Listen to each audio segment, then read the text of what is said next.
Hey everybody, this is Jake Alwell for another Money episode, and today we are doing a reaction video to Jason Brown's video at FinCon 2022, where he interviews people for the best and worst money advice they've ever received.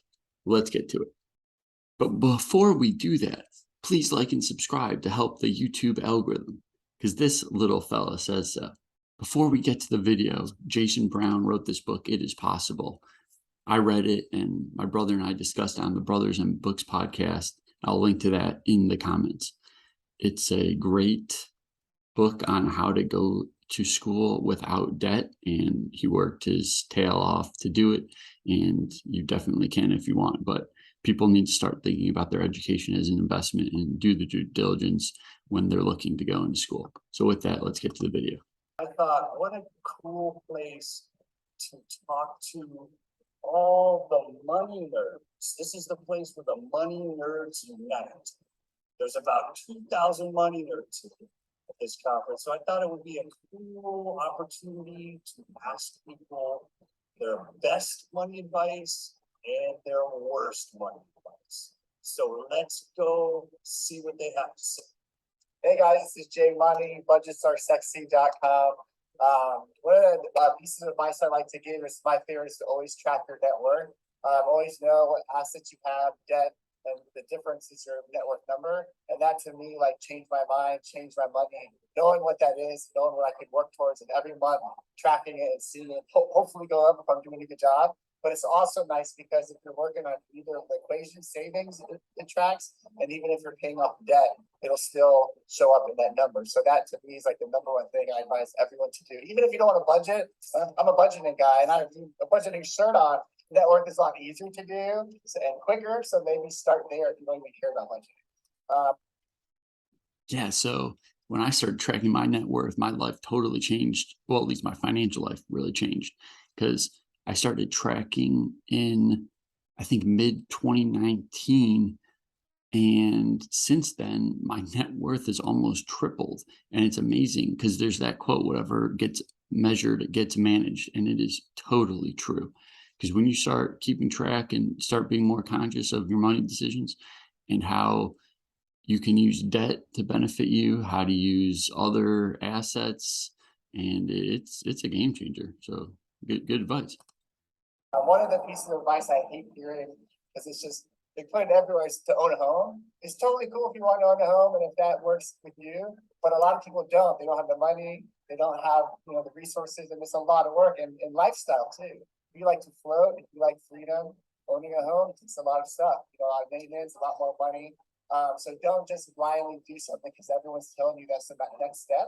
Do it because you actually want it. All right, I am Joel from the How to Money. Okay, I thought that was pretty good advice.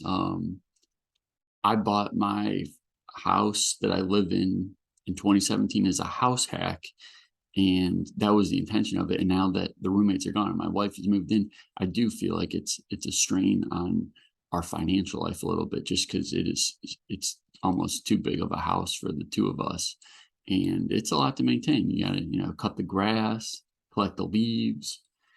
I mean, Kiyosaki always said, that's like a huge myth, like that a house is an asset. And well, I would say the house is an asset, but that there's a lot of things that come along with a house that drain on your cash. So that's a problem. So he always says asset is something that goes into your pocket or has money come into your pocket, whereas a liability is something that drains your money. So let's get to the next guy. Passionate about. It's going to be hard to maintain that momentum and that do what you love. Asterisk. If you can't identify what it is that you're passionate about, it's going to be hard to maintain that momentum and that energy long after you've achieved some sort of sense of financial freedom. My worst advice is do what you love, because two sides of the same coin. It's a double-edged sword. Oftentimes folks are just focusing on their passions and they're not paying attention to the market, what people need to hear. So keep that in mind. Okay. My worst piece of financial advice is to join up with a multi-level marketing company, because something like 99.6% of people who sign up for an MLM lose money. They ruin relationships in the process. It's even worse than investing all your money in crypto. So yeah, don't sign up for an MLM. We are How to Money podcast. Check us out. I don't know if I appreciate that hit to the crypto market, or at least Bitcoin.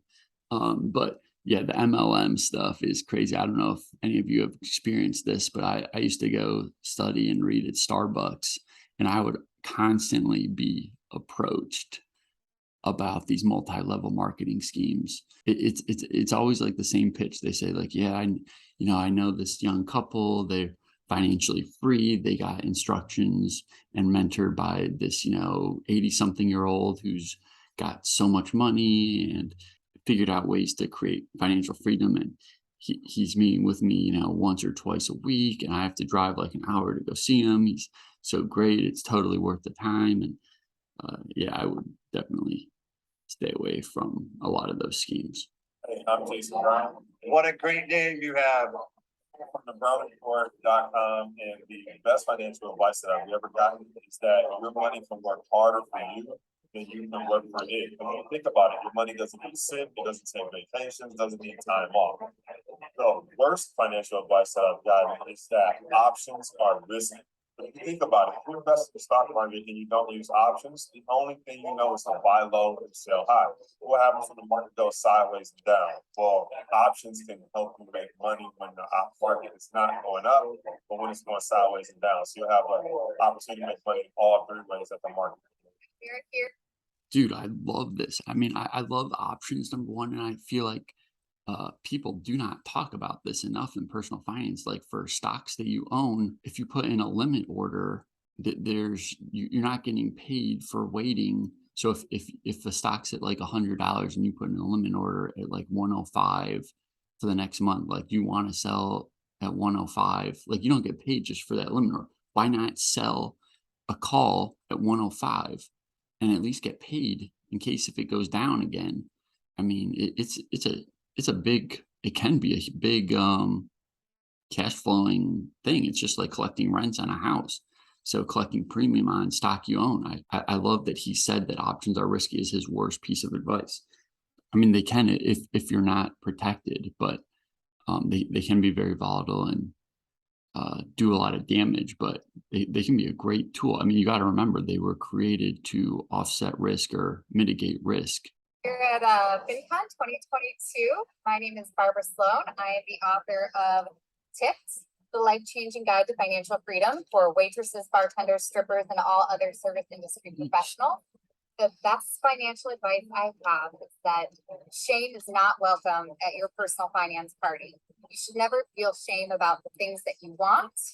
You should include things in your budget that are things that you actually want, not things you think you should want.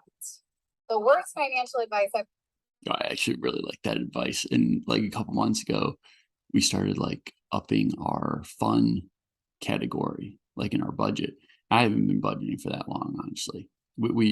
I started tracking my net worth like 3 years ago, but recently we started doing a budget just to get a little more clean and optimized. But yeah, it's good to be intentional with your money and not feel bad about the things that you want. I actually just spent like $600 on a blender, so I love my frappuccinos. I've ever received was that I needed $6 million to retire. I don't need $6 million to retire.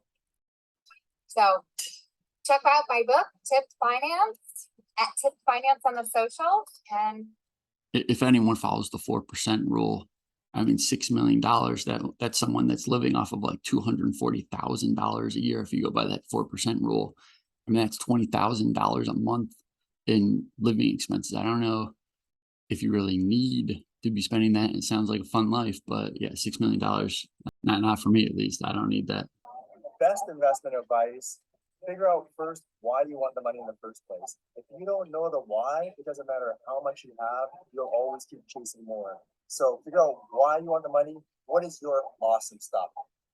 And then So that's good advice and pretty hard to think about actually, because how do you know when enough is enough? There's a chapter in Morgan Housel's book that I just read recently, The Psychology of Money, that talks about how to stop moving the goalpost to make sure you know what is enough as you're going along the journey, just so you don't just keep moving the goalpost. That's good advice. I struggle with that actually. worst investment advice, anytime someone tells you about a stock or any investment and they don't give you a timeline or dates on that, that is the worst investment advice. Because if you're talking about a stock, if you're gonna buy it and hold it for 1 day, 1 week, 1 year, 30 years, that makes a huge difference. And if you don't know the timelines, you don't know if it's a good investment. Hi there, everyone. My name is Clifton Corbin. I'm the author of Your Kids, Their Money. The best money advice I can give anyone, especially young people, focus on wealth creation. Wealth creation is what will get you to financial independence. Focus on it early, give yourself the time to get there. The worst money advice I can give you is just focusing on money. Life is more than money. Life is about giving back, and it's about taking care of yourself and taking care of the people in your world. So make sure, even though you're focusing on that financial independence, you keep focusing on the people in your world. I mean, on the wealth creation side, I don't know if he's just meaning absolutely just get your net worth up, because that's kind of how I viewed it. Like, get your net worth up as quick as possible early on, figure out ways to get that going quick, and then maybe you can diversify a little bit more as you get out of your job. But Hi, everyone. My name is Maya Korbic. I'm a CPA and I'm the founder of Teach Kids Money. What I do is actually help parents raise financially savvy kids, and I also help kids learn about money. The